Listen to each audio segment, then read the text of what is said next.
ले लेंगे। अब प्रश्नकाल, अल्प सूचित प्रश्न, माननीय सदस्य श्री प्रदीप यादव जी। अच्छा, उस देखभाल माननीय सदस्य प्रदीप यादव जी। जी अध्यक्ष महोदय, मैं अपने प्रश्न को रखूं उसके पहले आपसे सूचना देना चाहता हूं। कुछ दिन उत्पाद सिपाही प्रतियोगिता परीक्षा की बात आई थी सामने कि भाई सरहुल का पर्व है, यह निर्णय सरकार का स्वागत योग्य है, लेकिन परीक्षा की तिथि नोटिफिकेशन 14 अप्रैल किया है। हम सब बाबा साहब को चाहने वाले लोग हैं, संविधान को मानने वाले लोग हैं। उस दिन पूरे देश में बाबा साहब की जयंती की धूम रहती है। अध्यक्ष महोदय, हमें लगता है कि सरकार को यह जो परीक्षा उत्पाद सिपाही का 14 अप्रैल है, मेरे पास नोटिफिकेशन की कॉपी है, चलिए सरकार को इस पर पुनर्विचार करना चाहिए। 14 अप्रैल के बदले इन पर विचार करना चाहिए। माननीय संसदीय मंत्री जी हैं,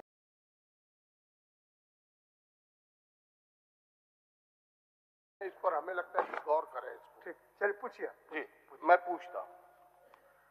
अध्यक्ष महोदय, हमने जो प्रश्न लाया है एक बड़ी ही महत्वपूर्ण विषय है, वो है डीएमएफटी, जो राज्य के विकास से जुड़े हुए एक बड़ा खजाना है, जुड़ा हुआ भी बड़ा खजाना है। 2024 के पहले इस खजाने की परिधि खर्च करने का जो Jharkhand district mineral foundation trust जो है, पहले इसके अलग रूप से निर्धारित थे कि भाई प्रभावित, डायरेक्ट प्रभावित, इनडायरेक्ट प्रभावित क्षेत्रों का सीमांकन वहां बैठ करके जो चुने हुए जनप्रतिनिधि हैं और वहां के जो प्रशासनिक पदाधिकारी है जो वो असेसमेंट करते थे। लेकिन हाल के दिनों से यह विषय सामने आया है कि भाई डीएमएफटी के डायरेक्ट 15 किलोमीटर की परिधि का होगा और इनडायरेक्ट जो खादान है उसके 25 किलोमीटर के परिधि का होगा। और हमें लगता है पहले भी हम इस पैसे को खर्च नहीं कर पाते थे, अब तो और खर्च नहीं होगा। और परिधि कम कर देने के कारण सबकी चिंता है, मेरी ही चिंता नहीं है, पूरे राज्य की चिंता है कि जो समरूप विकास होता था, जैसे आज मैं अपने जिले का उदाहरण देता हूं अध्यक्ष महोदय, कि हमारे यहाँ 4 प्रखंड उससे वंचित है। भाई ये छोटे से एरिया में परिक्षेत्र में काफी खर्च होंगे विकास को, उसमें नहीं, केवल आपको बता रहा हूँ। मूल प्रश्न उत्तर ले लेते हैं, उसके बाद फिर ये सब बात आ जाएगा। एक मिनट आपको बता रहा हूँ अध्यक्ष महोदय, तुरंत मैं उसी ओर जा रहा हूँ जिस ओर आप कह रहे हैं मुझे। तो अब ये समुचित विकास नहीं होगा और फंडिंग भी पड़ी रह जाएगी। हमारा बस इतना ही आग्रह है, जो आप कह रहे कि प्रश्न का उत्तर ले, कि भाई यह जो असमरूपता पैदा हो रहा है, सरकार इसे किस प्रकार पाटेगी और यह 25 किलोमीटर की परिधि जाकर के कम से कम पूरे जिले का हम ये डीएमएफटी कैसे खर्च करें, इसके लिए क्या सोचती है सरकार? माननीय मंत्री जी, माननीय मंत्री जी। माननीय प्रदीप जी, जिस प्रश्न को लेकर आए हैं महोदय, निश्चित तौर पर ही राज्य हित के लिए और विकास हित के लिए बहुत ही कारगर कोष है महोदय। लेकिन इस बात को कहना जो प्रदीप जी की चिंता है, माननीय प्रदीप जी की, वह भारत सरकार के गाइडलाइन पर डीएमएफटी का रूल बना है महोदय, और ये 2024 में बना है।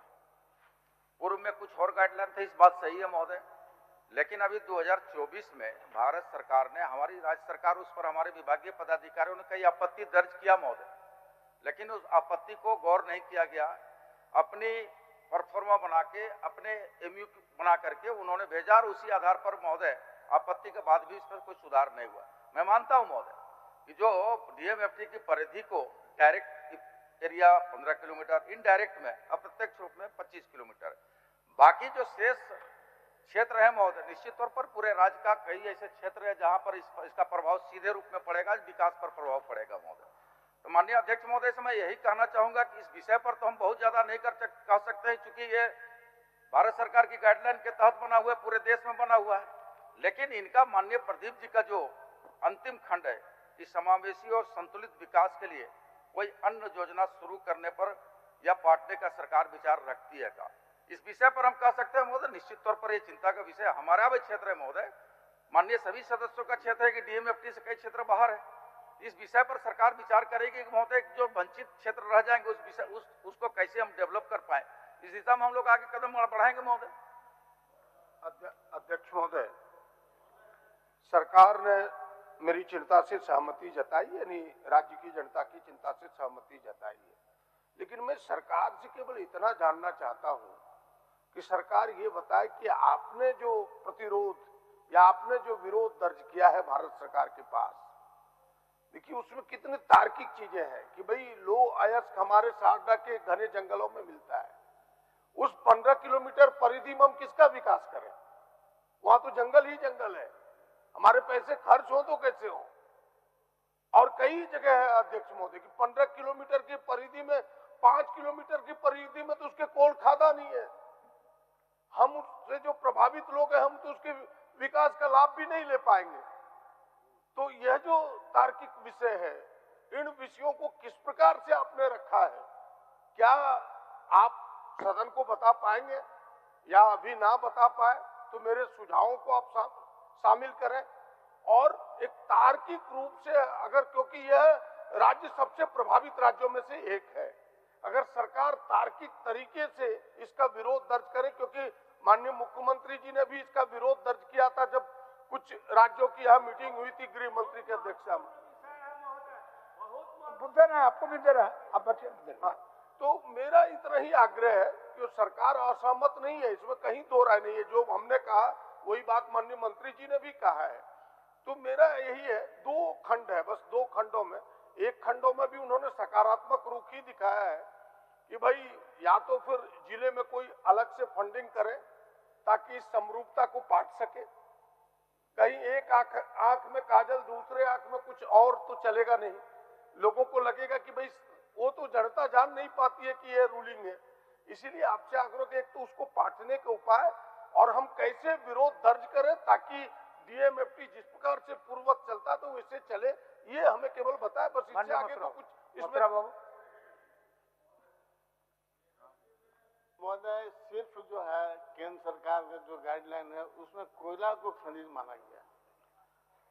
राज्य सरकार को चाहिए महोदय कि हमारा खनिज पत्थर भी है, बालू भी है, पत्थर और बालू को भी इसमें शामिल किया जाए महोदय, तो हम समझते डीएमएफटी का लाभ सबको मिलेगा। और नहीं तो माननीय प्रदीप यादव जी ने जो कहा, जो प्रश्न लाया है कि कोयला को खाली करने से 15 किलोमीटर में तो उसका प्रदूषण हो रहा है महोदय, लेकिन उसके बाहर जो हम लोग प्रभावित हैं, जो गांव प्रभावित है महोदय, उसको डीएमएफटी शामिल करने, खनिज में पत्थर और बालू को शामिल किया जाए। ये मेरा। आप सूरज जी कुछ बोल रहे थे? सूरज जी हो गया ना आपका? नहीं सर, इसमें ये इतना महत्वपूर्ण सवाल है महोदय, किलोमीटर का जो है हिसाब किताब जो है सर, उसमें जो है लोगों को और राज्य को कैसे विकास होगा महोदय।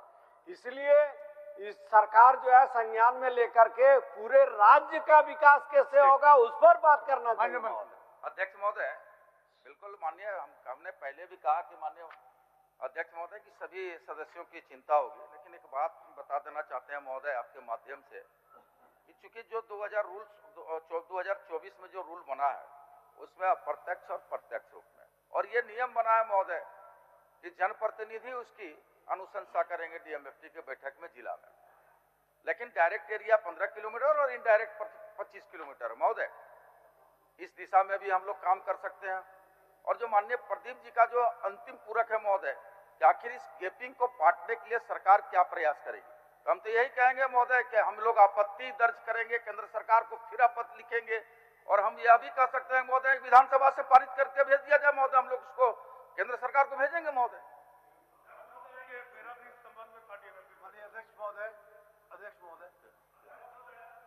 मंत्री जी कुछ छूटा हुआ है, उस विषय को रख रहा है, बोलिए। नहीं, माननीय सदस्य प्रदीप यादव जी ने जो प्रश्न खड़ा किया है मान्यवर, वो वास्तव में बड़ा महत्वपूर्ण है, जनहित से जुड़ा हुआ है।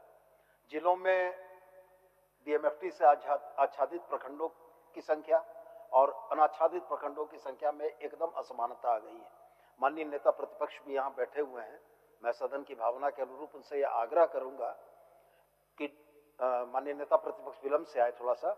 डीएमएफटी में 2024 का जो रूल हुआ है सर, उसमें प्रत्यक्ष 15 और अप्रत्यक्ष 10 किलोमीटर को और माने कुल 25 किलोमीटर को जोड़ने की बात है।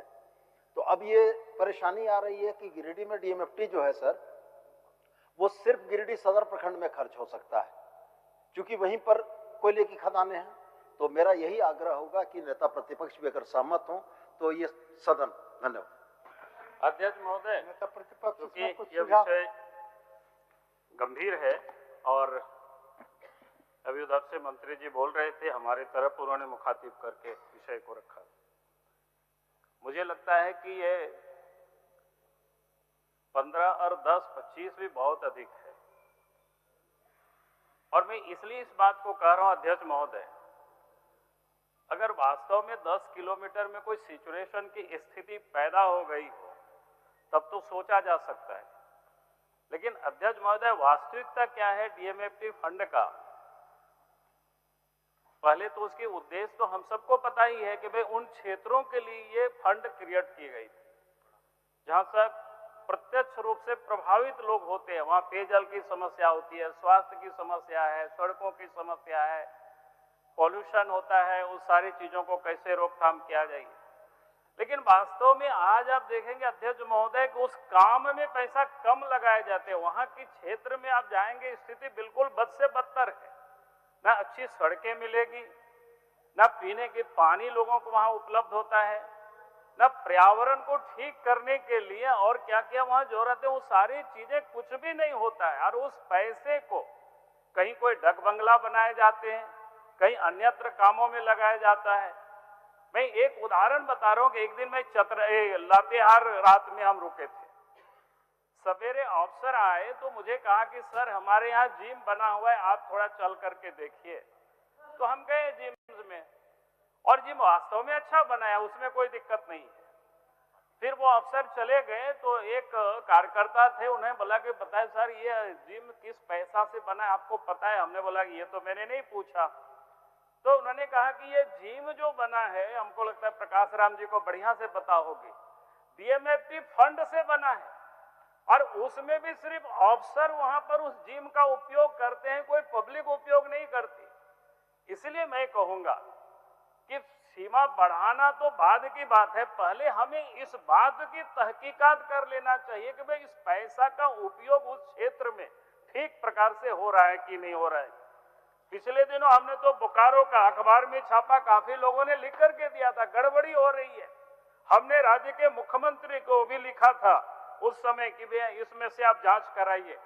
तो कहने का अर्थ है कि मंत्री जी का कहना कि हमें और बढ़ना चाहिए, अगर और बढ़ जाएगी तो प्रभावित लोगों की यहाँ अवसर नहीं करेगी, तो मनमानी तरीके से वो पैसा दूसरे जगह लोग दुरुपयोग करेंगे।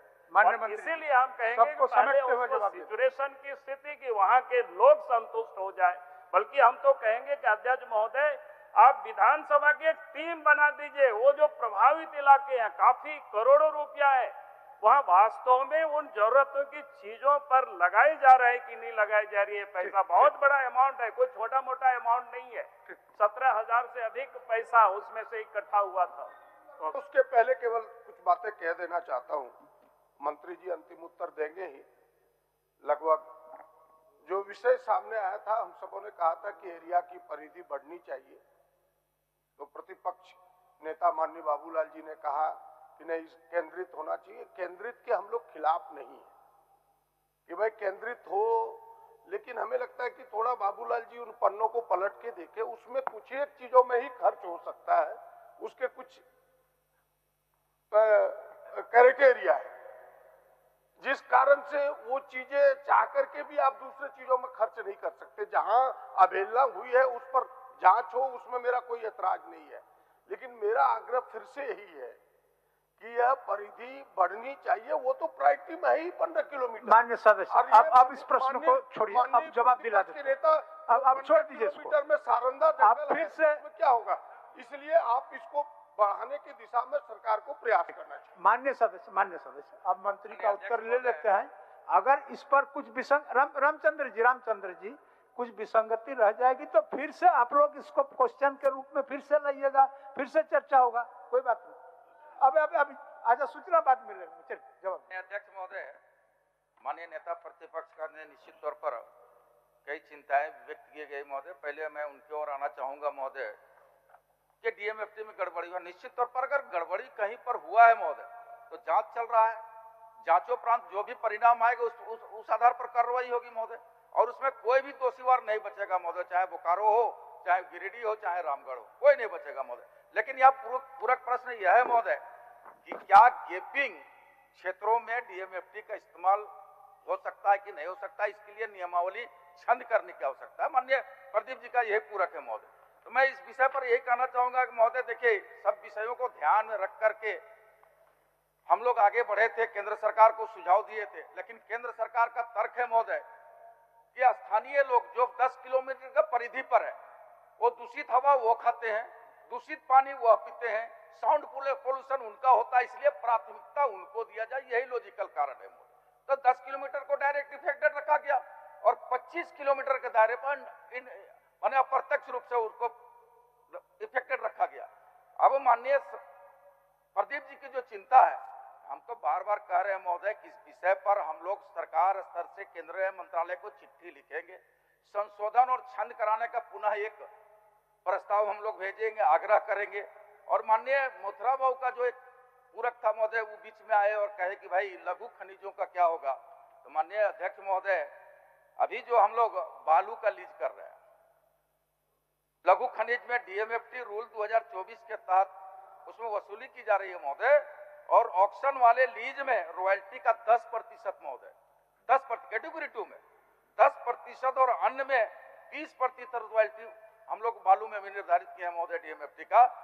तो अगर किसी प्रकार की अनियमितता है महोदय तो उसका जांच करेंगे और जांच करके उस पर आगे बढ़ेंगे महोदय। हम चाहते हैं कि अब महोदय माननीय प्रदीप जी इस विषय पर संतुष्ट हो जाए महोदय। चलिए, माननीय सदस्य अमित कुमार यादव जी, अमित कुमार यादव जी। ठीक है, अभी नवीन जी थोड़ा सा 2 प्रश्न लेने दीजिए। वो सूचना हम भी दे देते हैं महोदय। नहीं, आप प्रश्न पर आइए, परिपाटी गलत सूचना बहुत अच्छा है महोदय कि पूरे आप सुलझे हुए सदस्य हैं, परिपाटी छोटा सा है मतलब सबके लिए जो विधायक आवास मिला देश महोदय, जो सारे लोगों के लिए, उसमें सुरक्षा का व्यवस्था नहीं, बस इतना ही सूचना है। उसको लिखित भी दे सकते थे आप। चलिए, नहीं, संसदीय कार्य मंत्री जी बोल दे थोड़ा सुरक्षा व्यवस्था बना दीजिए। तो चलिए अध्यक्ष महोदय,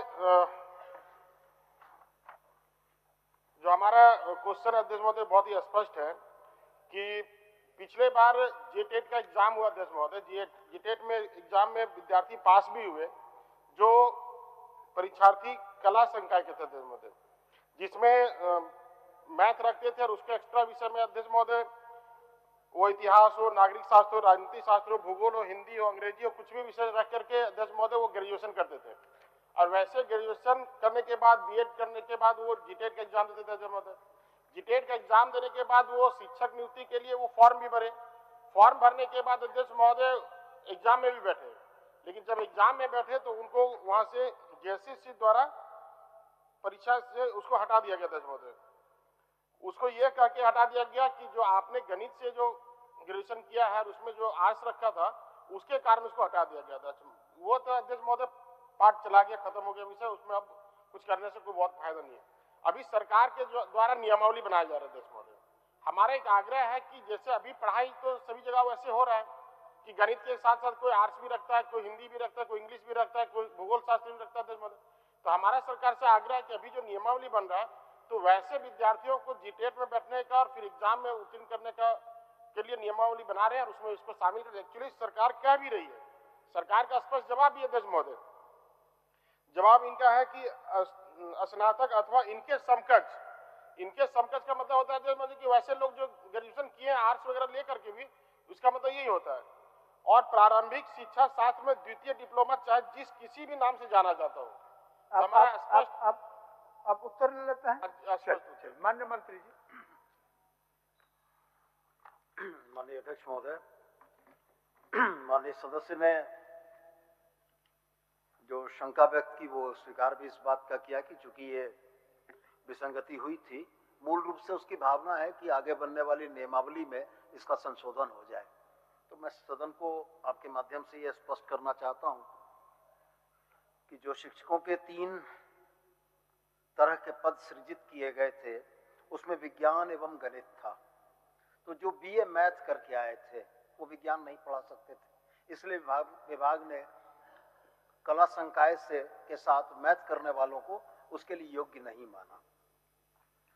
अब व्यावहारिक दृष्टिकोण से इस बात को बहुत समझने की जरूरत होगी कि विज्ञान एवं गणित का विषय पढ़ाने के लिए जिन छात्रों को या जिन अभ्यर्थियों को हम सिलेक्ट करेंगे, अगर उनके पास विज्ञान की अहर्ता नहीं है तो फिर वो विषय ही नहीं बन पाएगा। तो मेरा बड़ा स्पष्ट ये कहना है कि विभाग ने नियमावली के गठन में उन तमाम बिंदुओं को बड़ी गंभीरता से देखा और समझा है, और मैं यह मानता हूं कि जो शिक्षक विज्ञान और गणित के लिए आते हैं उनको कला संकाय से नहीं आना होगा, उनको बीएससी मैथ से आना होगा। बीएससी मैथ से जब वो आएंगे तभी वो विज्ञान और गणित पढ़ा सकते हैं। इसके बाद भाषा के शिक्षक हैं, भाषा में वो जा सकते हैं। तो मेरा यही कहना है कि नियमावली परिपूर्ण है, विसंगति की कोई सूचना नहीं है। माननीय सदस्य ने जो कहा है उसके उपरांत भी हम उनको संतुष्ट करने के लिए कहते हैं कि विभाग पर उनके सुझावों पर पुनर्विचार करेगा। ठीक है अमित जी। अध्यक्ष महोदय, माननीय सदस्य थोड़ा सा सुनिए, बस बहुत हो गया तो गंभीर मामला है। जैसे इसमें क्या माननीय मंत्री जी का कहना भी स्पष्ट है कि मान लीजिए हमको विज्ञान में लेना और कोई आर्ट्स पढ़ के आता तो हम तो विज्ञान में नहीं ले सकते। पिछले बार अध्यक्ष महोदय जब ये मामला आया था तो जो कॉमर्स से ग्रेजुएशन किए थे उसको सोशल साइंस में रख लिया गया अध्यक्ष महोदय, उसको सोशल साइंस में एडजस्ट कर लिया गया, उत्तीर्ण भी हो गए, नौकरी भी कर रहे थे अध्यक्ष महोदय। हमारा कहना है कि साइंस में नहीं रखिए आप उसको, और भी जैसे आर्ट्स वो करके आ रहे तो उस सब्जेक्ट में उसको रख लीजिए अध्यक्ष महोदय, ताकि पढ़ाई तो सभी यूनिवर्सिटी में हो रहा है, इसी तरह से पढ़ाई हो रहा है। तो अगर मान लीजिए वो विद्यार्थी पढ़ रहा है तो सफर कर जाएगा अध्यक्ष महोदय, इसलिए उसको जोड़ दिया महोदय। अगर पहले गलती हुई है तो दोबारा वो गलती नहीं दोहराई जाएगी मान्यवर, मैं स्पष्ट करता हूँ। चल माननीय सदस्य सरजू राय जी। महोदय, उत्तर मिला है सरकार का और उत्तर बिल्कुल अस्पष्ट है। मेरे पहले कंडिका में हमने पूछा था कि झारखंड में आर्टिफिशियल इंटेलिजेंस के उपयोग की स्थिति क्या है, तो इन्होंने मेरा उत्तर तो स्वीकारात्मक दिया है कि झारखंड में अभी तक कोई नीति कार्यक्रम नहीं है इसका, मगर इसमें अब ये दे रहे हैं कि नीति बनाने पर कार्य किया जा रहा है और एक सेंटर ऑफ एक्सेलेंस बनाने पर कार्य किया जा रहा है। तो नीति और सेंटर ऑफ एक्सेलेंस कोई अलग तो है नहीं महोदय। तो मंत्री जी जब ने स्वीकारात्मक उत्तर मेरे प्रश्न को मान लिया कि स्वीकारात्मक है, तब इसकी कोई व्याख्या की जरूरत नहीं थी जिसका कोई आधार नहीं है। दूसरे कंडिका में हमने स्पष्ट पूछा था कि झारखंड सरकार पुलिस, स्वास्थ्य, कृषि, ग्रामीण विकास विभागों को सक्षम बनाने के लिए आर्टिफिशियल इंटेलिजेंस का उपयोग नहीं करना चाहती है। इन्होंने कहा अस्वीकारात्मक है। मैं माननीय मंत्री से जानना चाहता हूं कि अस्वीकारात्मक है तो इन विभागों को सक्षम बनाने के लिए आर्टिफिशियल इंटेलिजेंस के उपयोग के बारे में सरकार ने अब तक क्या किया है? ठीक, माननीय मंत्री जी। अध्यक्ष महोदय, माननीय सदस्य जो खंड 2 की बात कर रहे हैं कि अस्वीकारात्मक क्यों लिखा है, क्योंकि सरकार प्रयास कर रही है कि इंटेलिजेंस एआई को हम लोग और बेहतर तरीके से राज्य में लागू करेंगे, इसके लिए प्रयासरत है। उन्होंने पूछा क्यों ग्रामीण विकास विभाग या स्वास्थ्य विभाग, कृषि विभाग अन्य में इसके उपयोग करना नहीं चाहती है। सरकार उपयोग करना चाहती है तब तो इसका विकास के लिए प्रयासरत है, उसको लागू करने के लिए। तो इसलिए हम लोग ने इसमें अस्वीकारात्मक लिखा है।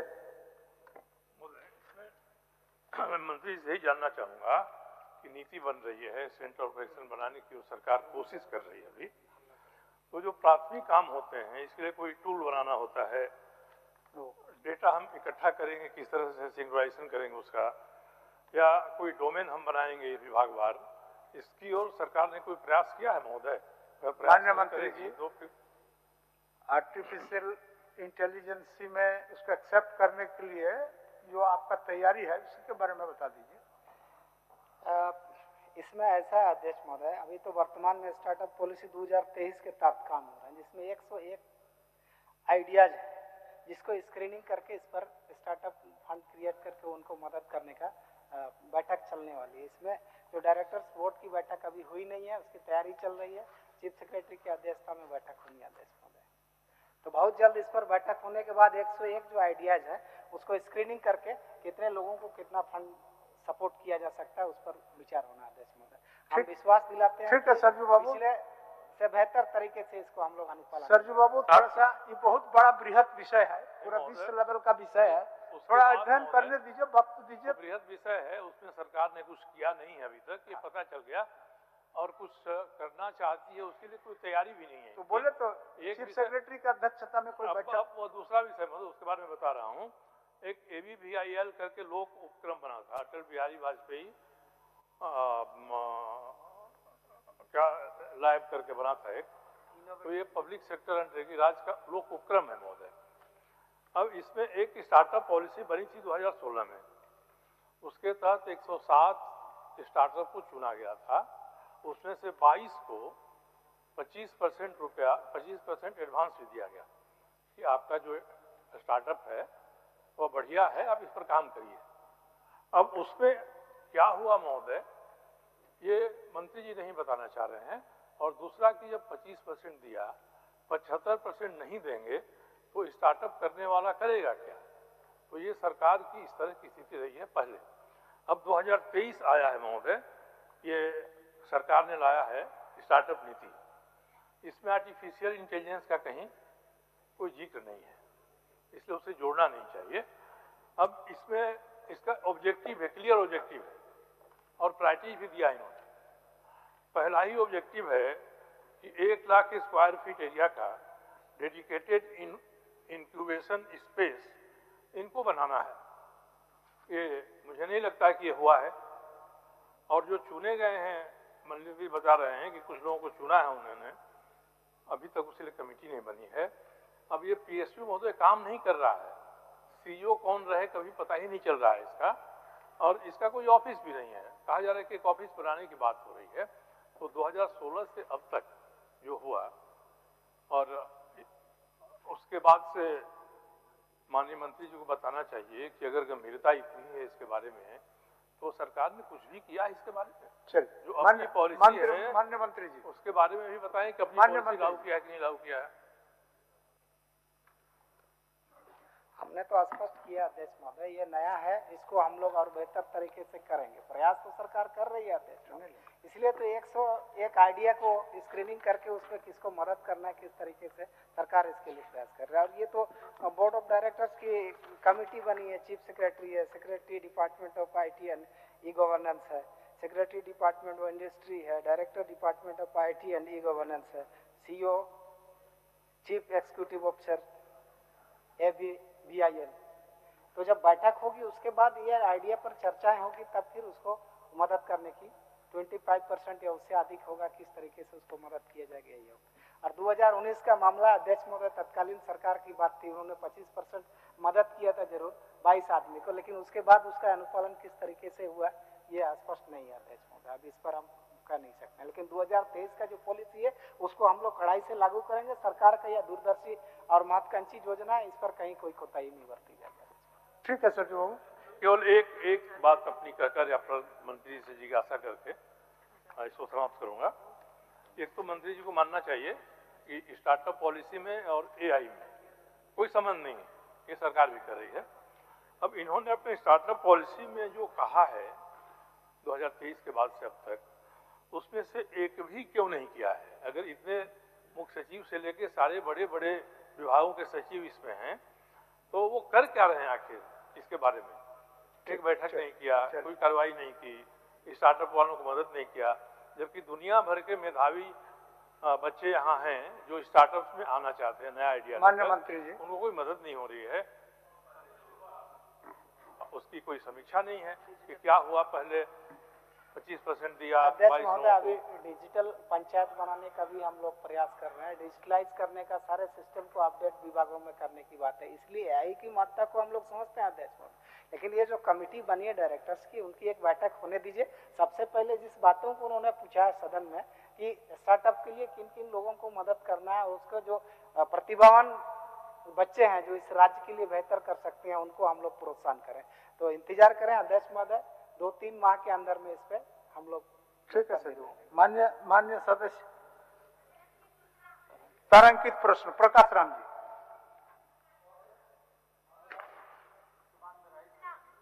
अब पुट होने से कोई फायदा है नहीं, वो जहां आपका प्रश्न का उत्तर आ गया है कि नहीं? छोड़ दीजिए, अब आप पुट होने से कोई फायदा है नहीं शशि जी, कोई फायदा नहीं है, तो फिर भी विधानसभा में आएगा नहीं। आप क्या बोलना चाहते हैं? अध्यक्ष महोदय, जेटेट के अभ्यर्थी सड़क पर है महोदय, प्रदर्शन कर रहे हैं। उनका जो जेटेट का परीक्षा है, मैं सरकार से आग्रह कर रही हूँ कि तत्काल जो है जेटेट की परीक्षा लेने की कृपा करें, क्योंकि न्यायालय का भी आदेश आ गया है। प्रकाश राम जी, आपको उत्तर मिल गया है, उसमें कुछ विसंगति होगा तो आप लिख के दीजिएगा, फिर हम लोग आपको उत्तर दिलवाएंगे लिखित। हाँ ठीक, चलिए प्रकाश राम जी। प्रकाश अध्यक्ष महोदय, प्रकाश राम जी। अध्यक्ष महोदय, मेरा पर्यटन से संबंधित मेरा सवाल था अध्यक्ष महोदय कि मैक्लुस्कीगंज स्थित जो है मैक्लुस्कीगंज एक काफी पर्यटन के क्षेत्र में जो है वो ऐतिहासिक जगह रहा है अध्यक्ष महोदय। 1933 में जो है वहाँ एंग्लो इंडियन का एक शहर बसाया गया था और काफी जो सुंदर जगह था। वहाँ काफी लोग जो है दूसरे राज्य से भी वहाँ लोग आते थे अध्यक्ष महोदय। और वहाँ पर 9 ऐसा एक जगह है पर्यटक स्थल के रूप में, जिसमें दूली गांव, सर्वधर्म स्थल, नक्टा हिल्स जहाँ काफी सुंदर प्राकृतिक स्थल है अध्यक्ष महोदय, दामोदर नदी और डेगी नदी का जो है संगम है अध्यक्ष महोदय, जहाँ काफी लोग वहाँ हर साल पहुँचते हैं। डेगी नदी जहाँ खूबसूरत काफी अच्छा जंगल वहाँ जो है देखने को मिलेगा अध्यक्ष महोदय। चट्टी नदी, एंग्लो इंडियन बंगले, ये काफी जो है वहाँ पर मनमोहक स्थल के रूप में वहाँ पर स्थापित है अध्यक्ष महोदय। और इधर जो है कुछ वर्षों से वहाँ पर खास करके मैक्लुस्कीगंज में पूरे क्षेत्र में जो है काफी संख्या में ईंट भट्ठा लगा करके आप आज करीब 2025 के आसपास जाएंगे अध्यक्ष महोदय तो काफी घना जंगल वहाँ पर जो है देखने को मिलता था। आज इस 10 सालों में पूरे माननीय सदस्य प्रश्न के रूप में आपने विषय को लिख के दे दिया है और सरकार की तरफ से भी उत्तर आ गया है। अब इसमें आपको क्या पूछना है? जी, कहाँ उत्तर आपको नहीं मिला है, उसको थोड़ा डिस्कस करते तो अच्छा होता। जी अध्यक्ष, पूछ लीजिए। हम माननीय मंत्री महोदय से खंड 1 में एक पैराग्राफ में जो उत्तर मिला है उसमें लिखे हैं कि वर्तमान में उक्त स्थल पर अन्य कोई कार्य नहीं कराया जा रहा है। इसका क्या तात्पर्य है महोदय? माननीय मंत्री। माननीय अध्यक्ष महोदय, हम माननीय प्रकाश राम जी माननीय सदस्य का भी पूरक भी पढ़ देते हैं और उत्तर भी दे देते हैं महोदय, अगर आपकी इजाजत हो तो महोदय। आप उत्तर ही दे दीजिए, पूरक उनको पूछ लेने दीजिए, पूरक उनका अधिकार क्षेत्र में है। पूरक यही उनका महोदय उत्तर की रांची जिले के मैक्सुलीगंज जी एक महत्वपूर्ण पर्यटक स्थल के रूप में विकसित हो रहा है महोदय। आंशिक स्वीकारात्मक में महोदय, स्वीकारात्मक ही दिए हैं, आंशिक ही है लेकिन हम लोग स्वीकारात्मक दिया क्योंकि 2019 के दौरान श्रेणी बी के रूप में पर्यटक स्थल के रूप में अधिसूचित है महोदय। यह स्पष्ट हो गया महोदय। खंड 2 में इनका जो है कई अवैध ईंटे भट्टे संचालन हो रहा है, अवैध तरीके से संचालन हो रहा है। ये खंड 2 में उनका उत्तर पूरक है महोदय। तो माननीय सदस्य खंड 2 में क्या कहना चाह रहे हैं, क्या चिंता व्यक्त कर रहे हैं वो स्पष्ट कर रहे हैं महोदय, फिर हम उस आधार पर आगे जवाब देंगे महोदय। माननीय प्रकाश जी, खंड 2 में अध्यक्ष महोदय उत्तर मिला है, लेकिन अध्यक्ष महोदय स्पष्ट नहीं, गोल मटोल उत्तर है अध्यक्ष महोदय। और जितने भी वहां ईंट भट्टे चल रहे हैं अध्यक्ष महोदय वो नियम के विरुद्ध है अध्यक्ष महोदय। वह जो है सीटीओ, माइनिंग परमिशन, किसी भी तरह का कोई कंसेंट लेकर के जो है वहां काम नहीं कर रहे हैं अध्यक्ष महोदय। कम से कम जो है वहां 1 लाख पेड़ पूरे क्षेत्र में इन भट्टेदारों के द्वारा जो है काटा गया अध्यक्ष महोदय। और भारत सरकार का एक गजट भी है अध्यक्ष महोदय कि ईंट भट्टों को जहां जो भट्ठा लगाना है, ईंट भट्टों के आवासों और फलों के बागों में 800 मीटर की न्यूनतम दूरी पर स्थापित किया जाना चाहिए अध्यक्ष महोदय। दूसरा, किसी भी क्षेत्र में भट्टों की अधिक संख्या से बचने के लिए मौजूदा ईंट भट्टों से कम 1 किलोमीटर की दूरी में। माननीय सदस्य, इसमें इस उत्तर से आप क्या, खंड 2 के उत्तर से आप क्या जानना चाहते हैं? अध्यक्ष महोदय जो उत्तर दिया गया है ये उत्तर जो है इस स्पष्ट नहीं है अध्यक्ष महोदय। इन्होंने जो है लिखे ये रांची जिला अंतर्गत ईंट भट्ठेदारों को भट्ठा संचालन से संबंधित वैधानिक कागजात अथवा पर्यावरणीय स्वीकृति सीटीओ एवं खनन अनुज्ञप्ति प्राप्त कर ईंट भट्ठा संचालन करने हेतु कार्यालय पत्रांक 27 दिनांक 20/1/2026 द्वारा पत्र निर्गत किया गया है अध्यक्ष महोदय। ये जो है ईंट भट्ठा ये लिख रहे हैं कि 20/1/2026 द्वारा पत्र निर्गत किया गया अध्यक्ष महोदय, और ये ईंट भट्ठा जो है बिना परमिशन का 10 सालों से चलाया जा रहा है अध्यक्ष महोदय। चलिए तो हमारा सिर्फ ये कहना है कि जो अवैध रूप से जो ईंट भट्टे चलाए जा रहे हैं उसमें लगभग 9 ईंट भट्टा है अध्यक्ष महोदय। क्या माननीय मंत्री महोदय ये बताएंगे कि ये जो 9 ईंट भट्टे हैं जिसमें आपके स्टील ब्रिक्स, उसके बाद SRP ब्रिक्स, उसके बाद सूर्या ब्रिक्स, सपना ब्रिक्स, कृति ब्रिक्स, साहू ब्रिक्स, शुभ ब्रिक्स और शिवम ब्रिक्स और रानी ब्रिक्स जो अवैध तरीके से जो भट्टे चलाए जा रहे हैं, क्या अध्यक्ष महोदय वहां पर्यावरण की दृष्टि से और पर्यटक स्थल के दृष्टि से क्या इसको बंद करना चाहेंगे अध्यक्ष महोदय? माननीय मंत्री जी। माननीय अध्यक्ष महोदय, माननीय सदस्य प्रकाश राम जी का दूसरा खंड का वो पूरक पूछ रहे थे महोदय। माननीय अध्यक्ष महोदय आपके माध्यम से बताना चाहे कि माननीय सदस्य कह रहे थे 9 ईंट भट्टे, हम वहाँ 30 ईंट भट्टा संचालित महोदय, 9 नहीं, उस क्षेत्र में 30 ईंट भट्टे संचालित है। आप माननीय सदस्य कह रहे हैं कि 9 ईंट भट्टे अवैध रूप से, बाकी क्या वैध है महोदय? ये कैसे रिफाइन कर पा रहे हैं? हमने इसलिए उत्तर में कहा है महोदय 30 का 30 की कागजात की मांग की गई है। 7/3/2026 को सीओ और संबंधित पदाधिकारी और डीएमओ को निर्देशित किया गया है महोदय। कागजात के अवलोकन के पश्चात जो भी फलाफल आएगा उस आधार पर कार्रवाई होगी महोदय। आप बोलिएगा।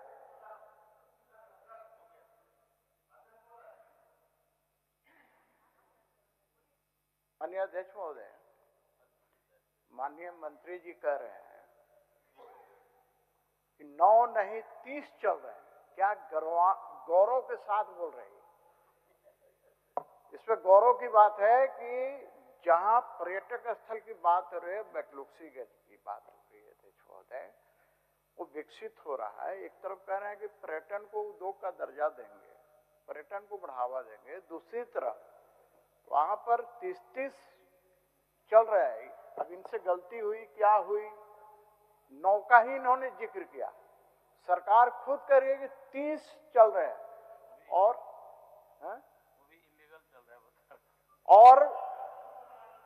इन्होंने 7/3/2026 को अपने उत्तर में कहा है कि 7/3/2026 को कागजात मांगे गए हैं, सारी चीजें मांगी। इसका मतलब सरकार स्वीकार कर रही है कि इसके पहले सरकार सोई हुई थी अध्यक्ष महोदय। इसका मतलब सरकार के संरक्षण में ये ईंट भट्टे अवैध रूप से चल रहे हैं या माननीय सदस्य बोल चुके हैं जो कई सालों से, नहीं बोल 10 साल से अधिक से चल रहे। कोई भी माननीय, देखिए अध्यक्ष महोदय आप जिस कुर्सी पर बैठे हैं अध्यक्षता कर रहे हैं, हमारे कुर्सी पर निगाह मत चलिए। नहीं निगाह, माननीय सदस्य सदन में इस विषय को रखे। पिछले कई सालों से 10 साल का जिक्र मैं आपकी कुर्सी पर मैं आपकी कुर्सी पर बैठने का इच्छुक नहीं हूँ अध्यक्ष महोदय। मैं सिर्फ ये कह रहा हूँ कि अध्यक्ष महोदय जब ऐसी चीजें हैं तो ये देखना सरकार को है कहाँ पर इलीगल हो रहा है अध्यक्ष महोदय। तो ये कागजात अभी मंगा रहे हैं अध्यक्ष महोदय, यानी माननीय सदस्य के प्रश्न के बाद सरकार की नींद खुली है। तो मैं इतना ही कहना चाहूंगा कि यदि अभी ही नींद खुली है तो सरकार जांच करके और वैसे अवैध क्रेशर हो, भट्ठा हो या कोई भी इलीगल गतिविधियां है उस पर रोक लगाने का काम करे। इतना ही तो डिमांड है। माननीय मंत्री। अध्यक्ष महोदय आगे सीपी बाबू हमारे गार्जियन है, बराबर मार्गदर्शक रहे, बार बार कहते हैं और आज इस बात को कहे हो कि माननीय मंत्री जी कह रहे थे बड़ा गर्व से कि 30 चल रहा है। महोदय सरकार हम छुपा नहीं रहे महोदय, प्रकाश जी कुछ छुपा रहे थे कि 9 तो हम कह दिए 30 चल रहा है महोदय, हम उत्तर में अंकित है। अब वैध है कि अवैध है इस पर जांच हो रहा है। मैंने ये कहा महोदय संबंधित